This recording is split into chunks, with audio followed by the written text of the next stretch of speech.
Hello and good morning and welcome to Morning Brew on Labour Social. I'm Graham Hughes. It is just after 9:30 in the morning on, what is it, Friday the 8th of March 2024. So here we are.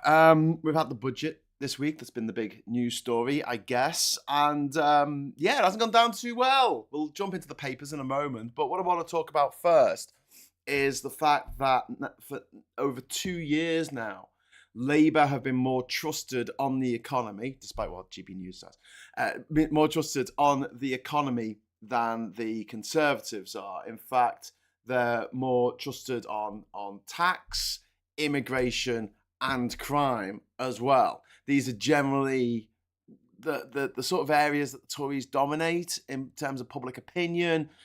The Tories have always been seen as a safe pair of hands, but there's been a number of factors that have actually demolished that view of the Conservative Party. The big one being that the economy hasn't grown in 17 years. Real terms, wages is a way down from what they were in 2007 or even 2010 when the Tories took over. They have taken this country on a roller coaster ride, mostly downwards, to hell, which has involved austerity, which is terrible for an economy because it stops money from flowing around the system. People don't have any money, they're not spending money, they're not buying things aren't being bought. That means that the people who own those commodities or own those services are not making money, and therefore they can't afford to employ people at the same level, with the same kind of wages, etc., etc. Austerity is a terrible, terrible idea. It is a Tory, right-wing, Republican, Ayn Rand, libertarian, bullshit farm of immense bullshittery, I guess, which seems to think that trickle-down economics is the thing that actually works. Trickle-down economics has never worked. It was invented in the 1980s by Reagan and his mates and Thatcher, saying, yes, if you make the wealthy wealthier, then everyone will benefit. Well, ladies and gentlemen, the wealthy are wealthier than ever before, and our economy is in the shit, and people are poorer than ever. Tories like to talk about lifting people out of absolute poverty. That's just because they fiddled the books on that. They just changed their definition of poverty. So, if you weren't homeless, is that absolute poverty? Well, maybe if you are homeless, but you're in a hotel, is that absolute poverty? And in the same way that they did away with fraud as a crime in the statistics to see, what crimes are being committed, so they can say, oh, crime's down if you exclude fraud. Actually, in terms of shoplifting, crime is at a record high this millennia. Well, since the turn of the century. I don't mean in the last 1,000 years. Since the turn of the millennium. And so you've got austerity. Then you've got Brexit, which gave us 4 years of uncertainty for businesses, not knowing what was going to happen, what was, the road ahead. And then we were given a really crap deal with the EU, which was nowhere near as good as the deal that we used to have. It put in non-tariff barriers, even though Boris Johnson lied that he said that it wouldn't, but it did. And it has meant that inward investment in the UK and our export market have dropped off.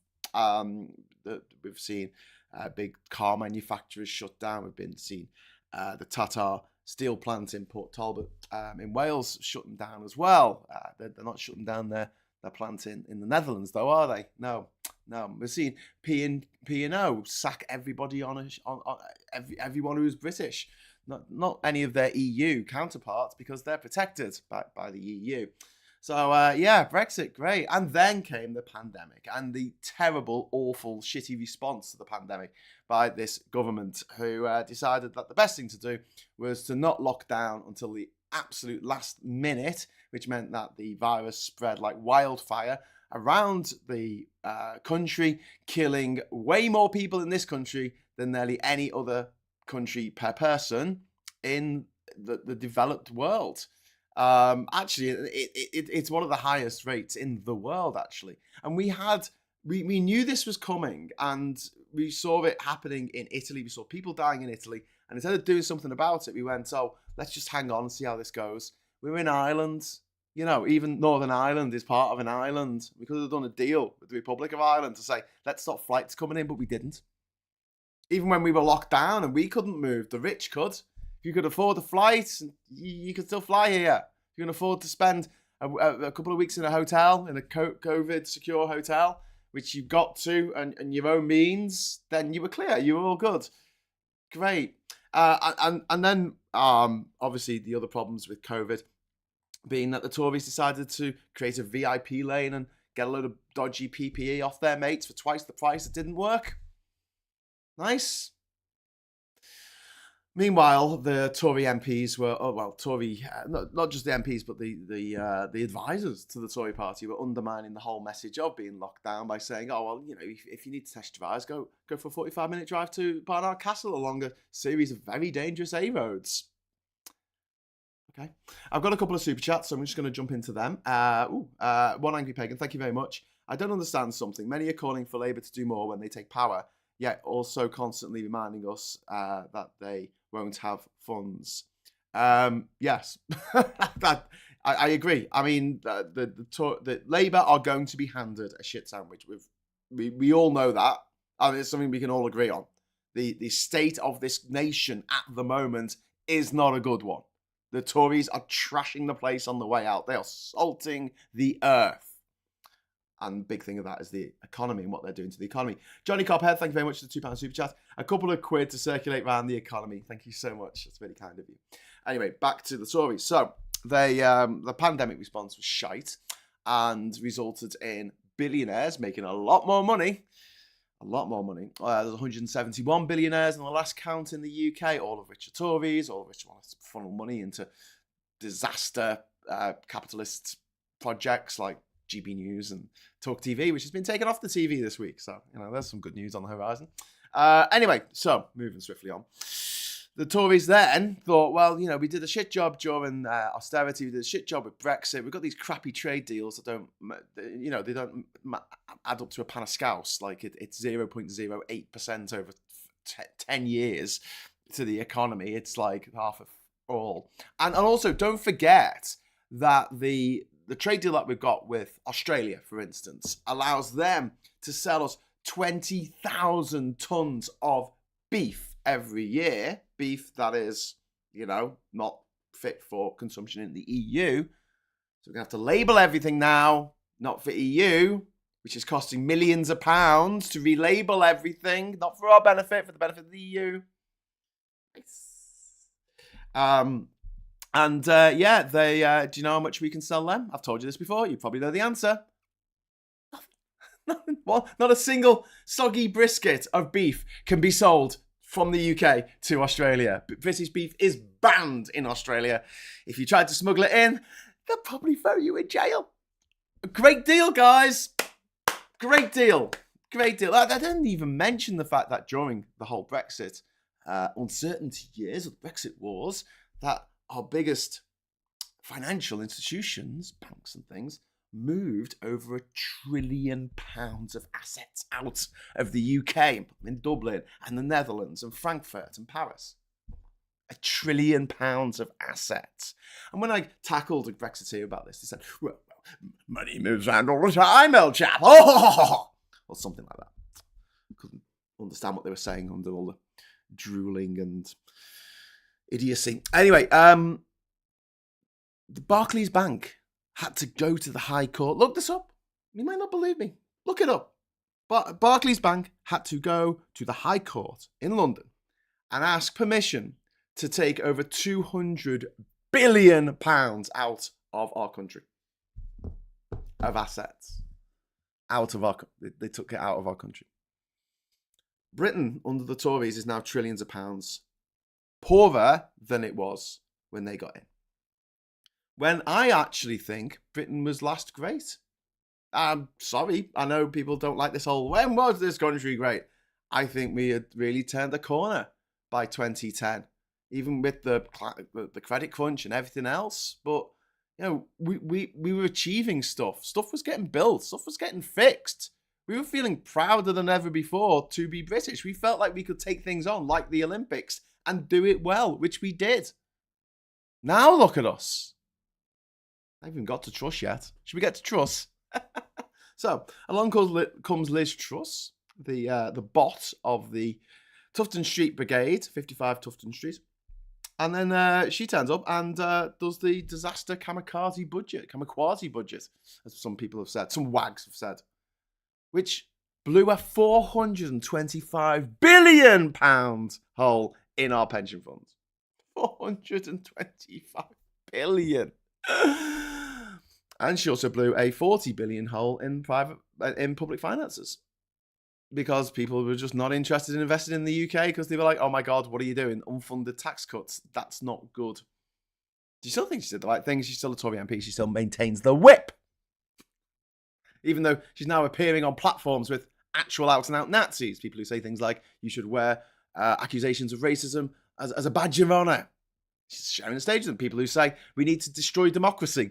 Straight out. No, we need to improve democracy and we need to change democracy. No. We need to destroy democracy. That's what we need to do.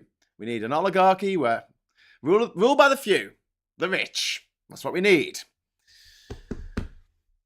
Going back to the days of the feudal times when we had an aristocracy. Rule by the rich.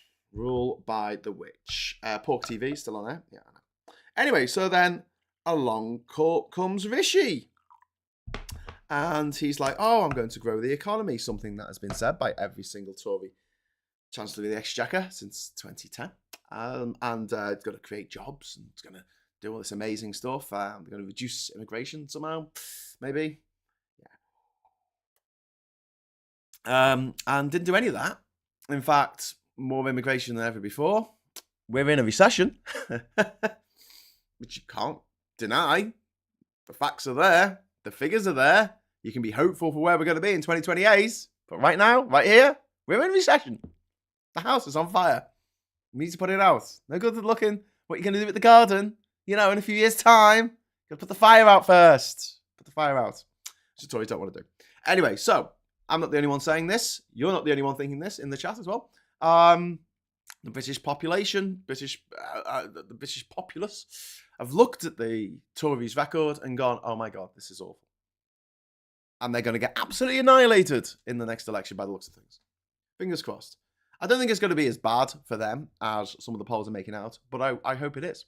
And one of the things I was talking about this week with some of my friends was about the Stop the Tories campaign and whether tactical voting is going to be worth it. And they're like, well, yeah, because, like I keep saying, it's not a case of just beating the Tories in this election. The Tory party needs to be destroyed. We need to get rid of it. It is a toxic asset of the United Kingdom. It is our gambling problem. It's our sunk cost fallacy. That's what the Tory party is. It's a sunk cost fallacy in the form of a political party, and we need to nip it in the bud. It needs to go. It needs to be crushed entirely, annihilated. And the way to do that, tactical voting. Make sure that there are more Lib Dem MPs and SNP MPs in the House than Tories. And the Tories will be a minority party. And a lot of them will go to ReFuck, the Reform UK party. Fine, they can do that.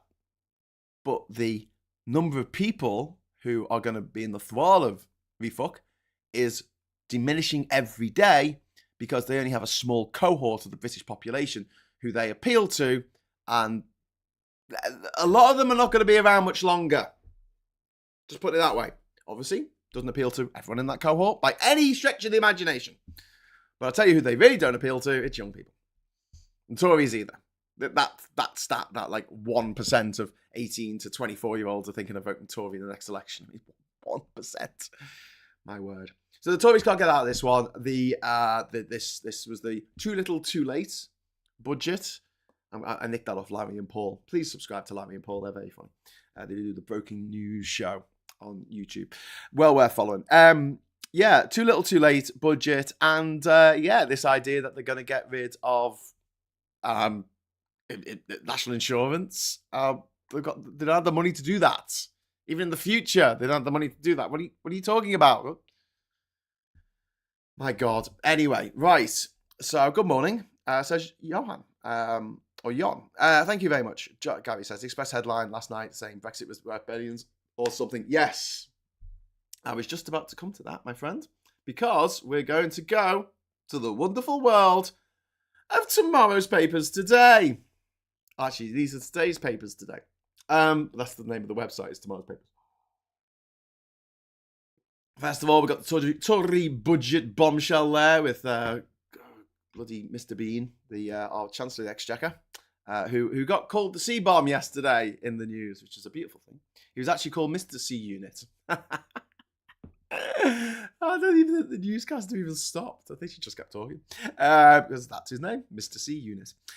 Pension pinchers, Hunt's 8 billion stealth tax will hammer 8 million older people. Ooh. Oh, I hear you say, ooh. Tories are going after the pensioners. Maybe we should make a big thing about this. Maybe it should be on the front cover of all of our newspapers. Well, it's not. But what is on the front cover of the Daily Mail is "Don't leave our country defenceless." Apparently, there was no extra funding for the military in that budget. And it faces a £29 billion black hole. Oh. I wonder where all that money went. Anyway, so moving on. Keep your filthy hands off our sausage. This is the problem with Costa. Sorry, Greggs, don't sue me. Costa, reducing the number of sausages in their sausage butties by 1. Bastards. But then in the Times, more serious newspaper. No, it's not really. It's Murdoch. It's all Murdoch. Doctors to track patients' step counts on NHS app. Okay. And then this is the one. This is the one that was just alluded to in the chat there. Brexit is a great British success story worth billions. So I'll tell you a little story. Last night, I saw my friend Ben Chambers, who hosts the 60 Million Rising radio show, which I really recommend. He's a lovely bloke. And whenever my partner is away, he comes round and we play together. We usually watch horror films, so my partner doesn't like horror films. So we sit down and watch a few horror films. And as we're watching these films, I'm telling him about films that I'd like to make. And there's about 8 of them. And he's going, well, you know, why have you got all these ideas? I said, no, I've actually written this stuff. And I show him on my phone, like, these 124-page film scripts that I've written based on these stories that I want to tell.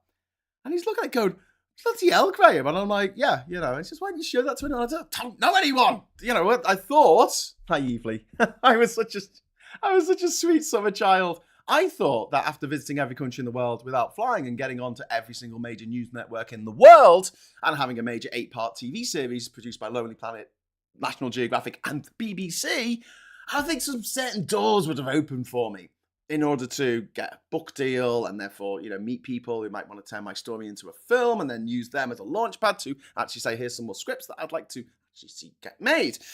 But that didn't happen. That didn't happen. 2 reasons. 1, I got banned from America, which didn't help.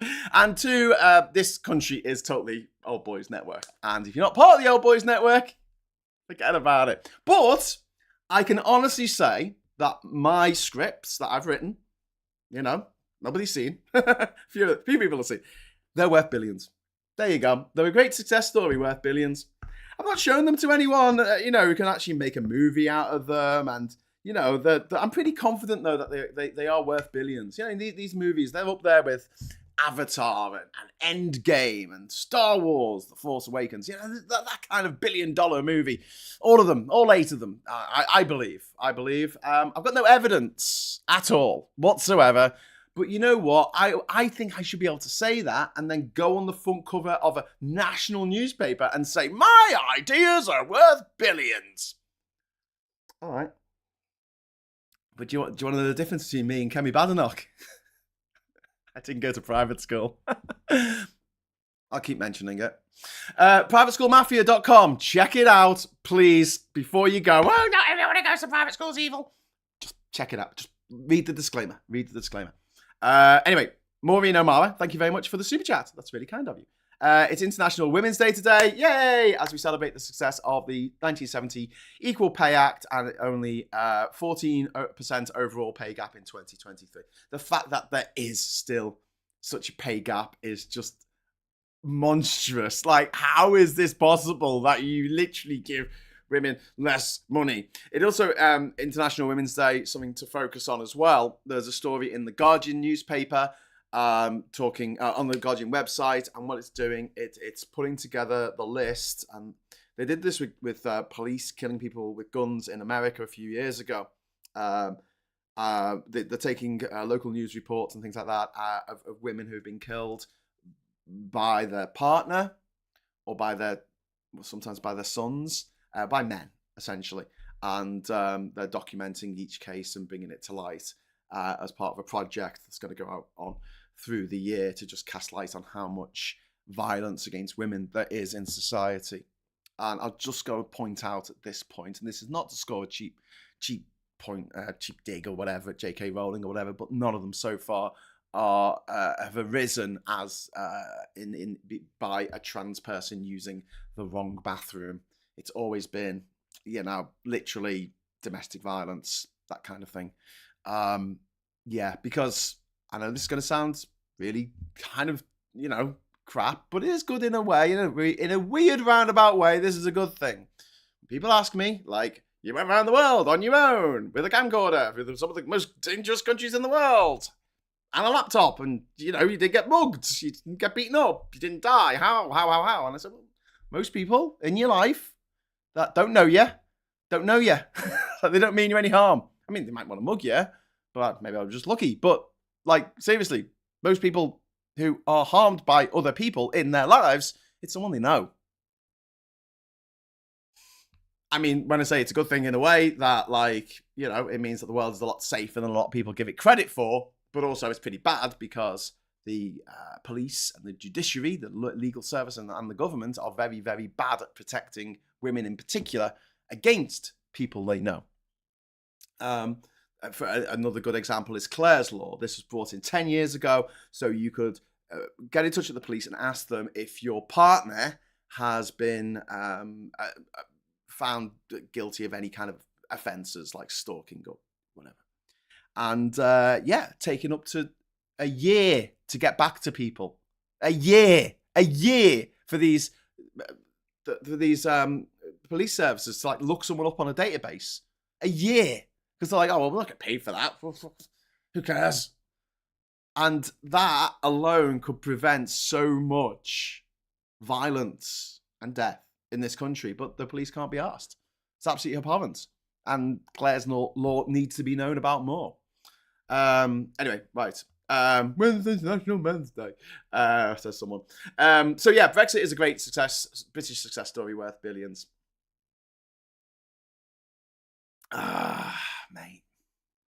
Mate.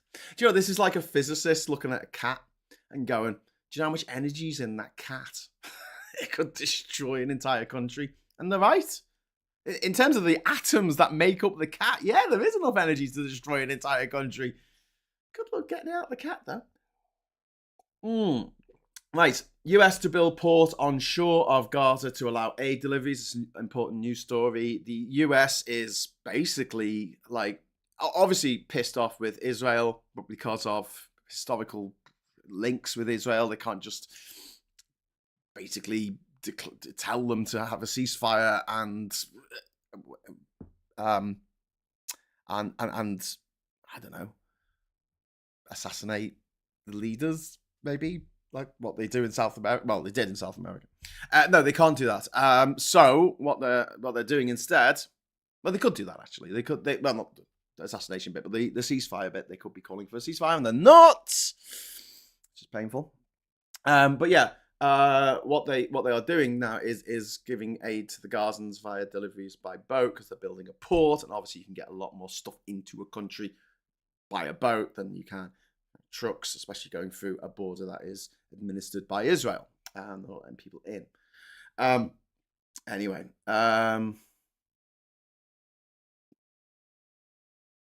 And then there's PM's plan could blow 40 billion hole in finances on the Guardian there. That's a story about getting rid of national insurance, which is what the plan is if the Tories win the next election. They won't win the next election. Labour and Tories refuse to explain UK spending cuts before 2024 election. I think that's a bit unfair, as the Tories have just done their budget, where they should have explained it, whereas Labour haven't released their manifesto yet. So, yeah, just leave it till they release their manifesto, and then we'll put it to the testo, as they say. And then this terrible story in the Daily Telegraph. I mean, terrible as in, this is the Daily Telegraph, a real shit rag of a newspaper, now declaring that London is now a no-go zone for Jews. Notice it is in inverted commas, because it's basically saying this story isn't true, but we want to just rile up some fear. We want to just make people who are Jewish feel scared to wear the kippah, to wear the skull cap, wear a Magen David, a Star of David around the neck. You know, they want to make people feel scared. And that's good, because we need a more divisive society where people are like, we're this team and we're that team and we hate each other. And the reality is there are Jewish people who go on these marches against the violence that is happening in Gaza. So the idea that people go, no, I better not go into London today. It says London. London. Do you have any idea how big London is? What? But anyway, don't forget the Tories admonished Donald Trump for saying the same thing. For saying that there were no-go zones in London. And it was like, what are you talking about? No-go zones. There are no no-go zones. Some dodgy areas in London. There's dodgy areas everywhere. You know? You're still a lot less likely to be killed on the streets of London than you are in the streets of Washington, D.C. in the United States of America, which has one of the highest murder rates in the world. So I've got a higher murder rate than Haiti, the poorest country in the Western Hemisphere. Washington, D.C., higher murder rate than Haiti. OMG. Right, anyway. Josh, thank you very much for the £2 super chat. And I'll give you a little super chat animation. Ooh, thank you. I know many kinds of creatives in the same boat. Yeah, we're all worth billions, mate. All of us worth absolute billions. And then Runaway Aristocrats Court Claim. I did not think but show my baby love. This is a horrifying story of some toff who basically looks like, allegedly, killed her own child because crazy. But hopefully she'll be found guilty and locked away for the rest of her life so she can do no more harm to society. I'm sorry, I'm all for rehabilitation up to a point. Hunt pulls 200 million from councils after clawing back house sale funds. So there you go. More Tory cuts from the Hunt cuts, the guy who puts the N back into cuts. There you go. That's Hunt there. And then we've got this for International Women's Day with Britain's 50 most influential women. Floella Benjamin there in the top left. We've got Anna Whitehouse. We've got Amy Dowden. We've got Penny Mordaunt there, famous for holding a sword. Well done, Penny. You wonderful sword holder, you. Maggie Abhosey and Kate Garraway there in the portraits by who's that? Sane Seven? The Sane Seven? Sane Seven. Anyway, so that's for International Women's Day. Happy International Women's Day! I bet Prince William's having a good day today. There's a bit of a meta joke there. I'm sure someone in the chat would have got it. Mixing our pop culture with... Anyway, with the salacious rumours about the royal family. Anyway, moving on. They've had 50 years to deal with this. The Tories have been in charge of this country for 66 of the last 100 years. And they have been absolutely shocking at running this country. Absolutely shocking. The levels of depravity that they have been responsible for. The levels of depravity in themselves, moral depravity, never mind actual fiscal irresponsibility. They have a very strict rule. This is the only rule. The rules don't apply to us. That's the only rule the Tories have. And they've just crushed this country. They've crushed this country's spirit. You go out there, talk to people. Is anyone happy? In Bhutan, they measure their country's wealth on its happiness. Are you happy under this Tory government? 14 years we've had now. So I put a little cheeky tweet out yesterday. I don't know if some of you saw it. I don't use Twitter very often because I hate it. I think it's a cesspool, and I don't really read the comments on people's posts because they're always horrible. You have people like J.K. Rowling, the richest author in the world, encouraging pile-ons onto trans people like India Willoughby for no reason other than she's a horrible. J.K. Rowling is a really horrible human being. Turns out. It's a bit of a curveball, wasn't it? I wasn't expecting that from her early writings. Voldemort was right all along. But I posted that I'm a bit sick and tired of public school, private school toffs, or rich private school kids saying there's no difference between Tories and Labour. Some of us aren't going to survive another 5 years of a Tory government. I don't know if I'll survive another 5 years of a Tory government. I don't know if my mental health could take it. Just put it that way. I might have to leave the country at the very least. I don't want to live here under those people anymore. I want them to go away. I want them to fuck off. And then once they got to where they fucked off, they fuck off some more and keep fucking off till the end of the universe. And then fuck off to another universe.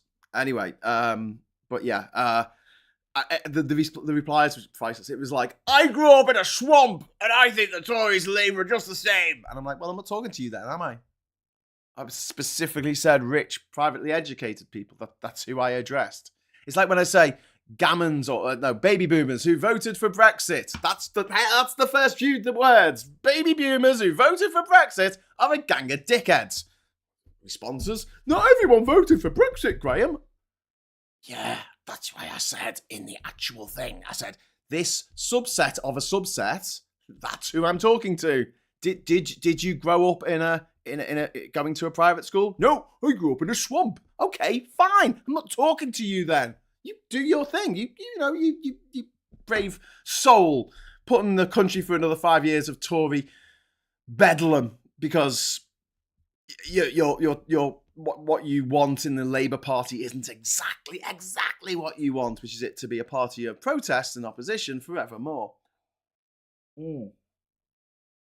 Anyway, I got the most response. It was got Supertansky forwarded it or replied to it, and she's got a massive Twitter following. And it was very interesting. I got over 1,000 people saying, yes, we like that what you've written. But then I had like hundreds of comments of like, they're just as bad. I'm not partial.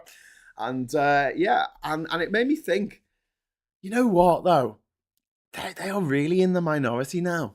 Like, and that's why they're panicking, and that's why the Labour and Tories are all the same lot are the posh ones are very much up in arms about the fact that they'll go and see a poll and it'll be 27 points ahead for Labour, and they're like, oh no, this is the worst thing ever.